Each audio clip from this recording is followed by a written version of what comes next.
All right, how you doing? Just looking over my notes for my for this song that I'm going to talk to you about at number 17, "I Lost 45" by Rick Springfield. Celebrate Youth. Got a great beat to it. I didn't think much of the record at the time, but listening to it on YouTube 30 years later sounds good. Great beat. Rick Springfield as passionate as ever on his vocals and his singing. Fantasy Playlist, April 28, 1985. Rick Springfield, though, was losing momentum in 1985.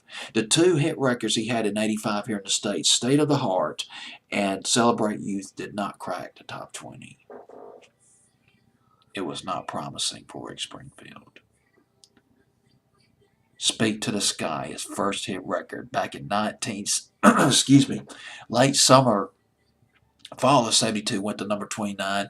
And he had several other songs that came out in the 70s, and I'm trying to remember one that he had out that almost made top 40, almost made it in 1976. I believe it's called Raise Your Hands, but don't quote me on that. And but then in 1981, Jesse's Girl flew right off, went to number one. I've Done Everything for You, Don't Walk Away. Uh, Don't Talk to Strangers was a big one for Rick Springfield. I'm just looking over my notes. Human Touch was a big one for Rick Springfield, but I don't know if a lot of people don't remember that one. That was from the summer of 1983 by Rick Springfield. And so now we get to the album called Tao. Came out as T-A-O, or is it T-O-A? I always forget how to pronounce these words. T-A-O, or how to spell them, T-A-O. Rick Springfield regarded this as one of his best albums. The critics beg to differ, and I'll get into that in just a minute. Rick Springfield took this album into an experimental direction. It sounded more European than some of his previous rock and roll records. This is sort of a far cry from some of the earlier offerings, like I've Done Everything for You. Used a lot of synthesizers and drum machine. They used a drum machine called the DMX. It was a little drum machine, and what they did, I like getting into the technical details just a little bit. They took the original drum tracks, they laid it down on the DMX drum machine. And the drum machine was just cranked out all these drum samples, one after another.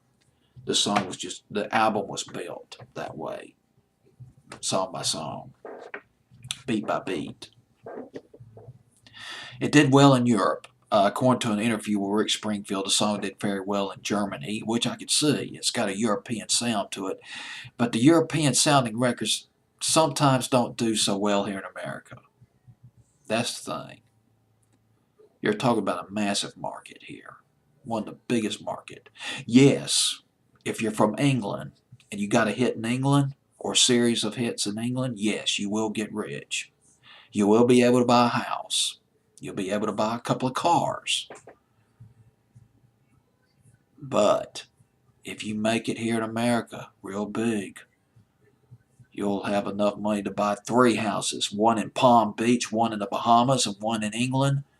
Probably be able to buy your own airplane, your own jet, and have a fleet of cars.